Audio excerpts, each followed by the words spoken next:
Saya baru saja membahaskan titah ucapan Wadri Yang Maha Perkara Baginda Yang Teragong dalam semasa meresmikan persidangan Dewan baru-baru ini. Dan antara isu yang saya bawa ialah penubuhan kampung-kampung baru, sejarah penubuhan kampung baru. Jadi saya pernah terlibat dengan Kementerian Dalam Negeri. Sebab itulah kalau kita lihat sejarah penubuhan kampung baru ni asalnya ialah bagaimana rancangan BRIS dulu, maknanya 1948 hingga 1998 itu di mana British memindahkan orang Cina kepada penempatan baru. Tujuan dia ialah untuk memastikan supaya orang Cina ini tidak terpengaruh dengan komunis. Menyelamatkan. Dan untuk makluman, kita ada juga kampung baru Melayu yang mana orang Melayu juga terlibat dengan komunis. Sebab tu saya tak sensitif benda itu. Sebab ini realiti dalam sejarah. Sebab itulah bila saya timbulkan perkara ini, maka adalah beberapa orang ahli Muhammad yang bersuara lantang membantah apa yang saya katakan. Sebenarnya apa? Sebab apa? Ini adalah cadangan awalnya daripada Menteri Kerajaan Tempatan yang nak mencadangkan supaya kampung baru Cina ni dijadikan sebagai tapak warisan UNESCO. Jadi saya bawa sejarah awal kampung baru ini. Kalau kampung baru ini, Cina ini tujuan awal diwujudkan ialah untuk neutralize orang Cina daripada pengaruh komunis. Jadi dan diwujudkan kampung baru ini. So kenapa kita nak cadangkan supaya kalau mereka ni dipengaruhi oleh komunis, kita nak jadikan sebagai tapak warisan UNESCO.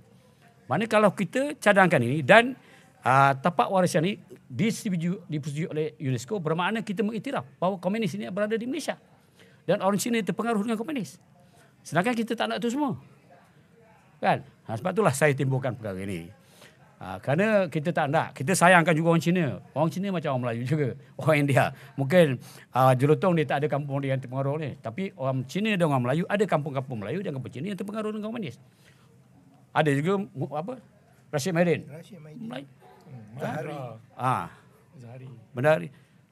Banyak lagi lah. Amin apa ni? Aisyah.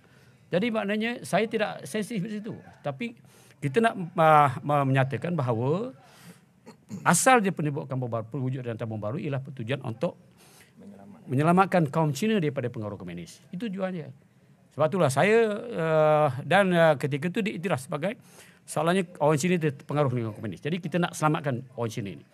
Sebab tu kalau kita cadangkan supaya diletakkan bawah warisan UNESCO, bermakna kita mengiktiraf komunis berada di kampung Cina itu dan orang Cina terpengaruh dengan komunis. Jadi saya ingat itulah yang saya nak sampaikan. Dan saya pernah terlibat sebagai pegawai keselamatan dalam negeri. Saya telah kempen di kampung-kampung, Sungai Calik, Sungai Ruan. Saya berceramah. Ketika itu saya pakai plate palsu kereta saya. Nak memberikan kepada beritahu orang Cina bahawa jangan kita terpengaruh dengan komunis ni. Kerana mereka membawa malapetaka kepada negara kita. Ini sebab itulah hari ini itu yang saya suarakan. Jadi mungkin ada kawan-kawan yang boleh tambahkan. Boleh. Macam, terima kasih. Terima kasih Yang Berhormat Maran kerana membangkitkan fakta sejarah yang penting. Saya fikir gelagat ahli parlimen DAP tadi agak mendukacitakan kerana mereka tidak matang dalam berbahas fakta sejarah. Ya, ini bukan tuduhan, ini fakta sejarah. Kampung Baru Cina adalah cordon sanitaire dalam bahasa Perancis, iaitu satu kawasan yang ditubuhkan untuk mengasingkan, mengekang pengaruh faham ideologi komunisme yang dibawa oleh Malaysian Communist Party ke dalam masyarakat Cina dan masyarakat Melayu. Ya, ketika itu. Bila mana Tun Razak menormalisasikan hubungan antara Malaysia dengan China ketika itu di Beijing bila bertemu dengan Mao Zedong, antara request permintaan Tun Razak almarhum ialah minta Beijing Mao campur tangan supaya minta Malaysian Communist Party letak senjata, ya, undur daripada perjuangan yang berdagah ini. Kenapa Tun Razak pergi Beijing minta? Sebab Tun Razak tahu, dan kita semua tahu ini fakta sejarah, pengaruh ideologi komunisme berkembang lebih pesat dan kuat dalam masyarakat Cina ketika itu. Kerana apa kita pun tahu, kerana Jepun membantai masyarakat Cina lebih teruk pada masyarakat Melayu.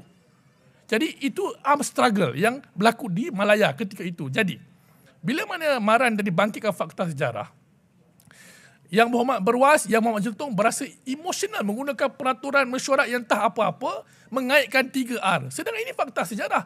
Saya cabar pihak kerajaan, ya, pihak DAP khususnya. Kalau kamu tidak bersetuju dengan fakta ini, pindah silibus sejarah tingkatan 4-5 di sekolah menengah tu. Saya cakap tadi dalam Dewan, minta Menteri Pendidikan ubah. Sebab kamu rasa sejarah Kampung Baru Cina ini salah melalui penafsiran British. Baik, sila kemukakan fakta sejarah yang baru, yang kamu rasa lebih betul. Saya cabar kepada Berwas, Jelutong dan DAP. Sebab yang saya cakap ni ucapan daripada Setiausaha Agong MCA pada tahun 2018.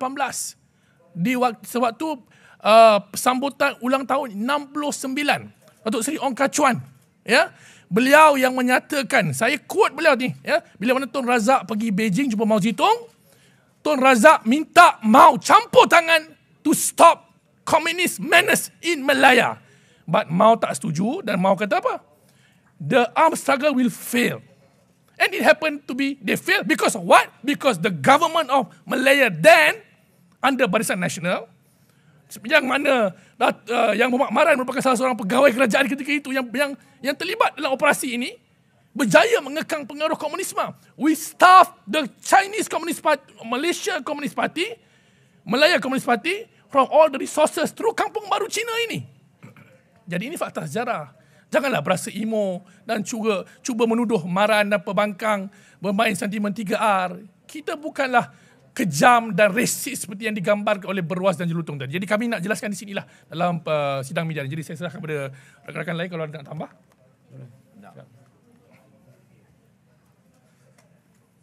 Bismillahirrahmanirrahim. Saya nak sambung sikit berkenaan dengan New Valley Settlement ni. Sebenarnya bukan saja di Malaysia, di sepadan Thailand pun ada. Dia persetujui dalam perjanjian ini supaya mereka-mereka yang mempunyai ideologi komunis ini yang berada dalam hutan selepas kita ada CSA ataupun Consensus Agreement dengan Parti Komunis, termasuk daripada yang disebut yang berpunca daripada Beijing dengan Mao Zedong pada ketika itu, dan mereka melihat komunis di Malaysia dan juga Thailand ini agak susah untuk mereka dapat menguasai dengan metodologi yang diatur oleh kedua-dua negara supaya berdepan bagaimana nak menghapuskan komunis ini yang agak ganas. Kita kena ingat, pada ketika peralihan, bila pengunduran tentera Jepun daripada Malaysia dan sebelum kemasukan British untuk ambil alih semula mentadbir negara pada tahun 1943, ada masa 12 hari Malaysia diperintah oleh komunis ataupun bintang 3 pada ketika itu. Di situ rakyat melihat cara kaedah yang diuruskan oleh Parti Komunis ini pada ketika itu memang tidak sesuai dengan budaya yang ada dalam rakyat negara Malaysia ini. Jadi bila masa itu 12 hari inilah satu penilaian yang sangat besar bagaimana mereka membandingkan ketika Jepun yang begitu sangat kontra bila berdepan dengan negara China. Ini rentetan daripada perang cadu, ini sejarah yang perlu kita lihat. Jadi Jepun dengan China pada ketika itu macam anjing dengan kucing. Bila Jepun berjaya menawan China satu ketika, berlaku peperangan, akhirnya Jepun agak ganas tindakan mereka terhadap orang-orang Cina di China pada ketika itu. Kita lihat pada ketika itu, dan rentetan ini berlarutan sehinggalah peperangan dunia pertama. Bila Jepun berjaya menawan beberapa negara Asia kecuali Thailand saja, dan komunis bangkit menentang kerajaan tentera Jepun pada ketika itu. Kebetulan komunis ini kalau di Malaya ini bukan saja orang Cina, orang Melayu pun ada. Contoh yang diketuai oleh Rashid Maidin dan juga beberapa Aisyah yang juga beberapa orang daripada orang Melayu, Mat Indra dan sebagainya. Jadi ini kita lihat kaedah yang dibuat oleh kerajaan Malaysia pada ketika itu, iaitu Tun Abdul Razak, bagaimana kita nak neutralize. Iaitu kita wujudlah New Value Settlement ini yang kita ambil. Selain daripada kita mengawal orang-orang Cina dan juga orang Melayu yang ada tendensi ataupun kecenderungan untuk berfikir cara komunis ini, kita kawal mereka, dan yang betul-betul jadi yang komunis yang masih dalam hutan yang berperang ini dipanggil keluar dan letakkan di satu kampung dan kerajaan bagi bantuan. Begitu juga di selatan Thailand, kita masih wujud sampai sekarang. Ini bekas-bekas komunis yang diberi kehidupan baru. Setelah mereka ada perjanjian disebut tadi oleh Macang antara Mao Zedong dengan Perdana Menteri Malaysia pada ketika itu, bagaimana kita nak menyelesaikan masalah peperangan berdarah di antara penentangan komunis ini. Ini yang kita lihat. Jadi tak perlulah kita nak terasa hati dan sebagainya. Macam Berwas kita tahu bila rumah dia dibakar baru ini, dia belum apa-apa, belum polis buat siasatan, belum buat kenyataan, dia terus menuduh PAS terlibat. Dia kalau kita kata dia anti-Islam, 3R, nanti dia marah pula. Tapi bila polis buat siasatan dan beri kenyataan bukan orang PAS terlibat, mungkin masalah peribadi dia, kita tak tahulah, kita tak mau nak buat assuming lah, biar polis yang siasat. Tapi itulah otak kepala yang ada dalam perangai Berwas ni. Apa-apa sikit dia tuju pada PAS. Apa-apa. Sila gulung. Jadi kita minta mereka rasional lah dalam bab ini. New Value Settlement ini memang diwujudkan kerajaan untuk mengawal pengaruh komunis dan juga mereka yang duduk dalam hutan, untuk mereka membina hidup baru dan mereka diberi rumah tanah untuk hidup dan kerajaan bagi bantuan. Itu ya, tak ada masalah, bukan ada apa. Dan sekarang kita harmoni sampai sekarang. Terima kasih. Sekian.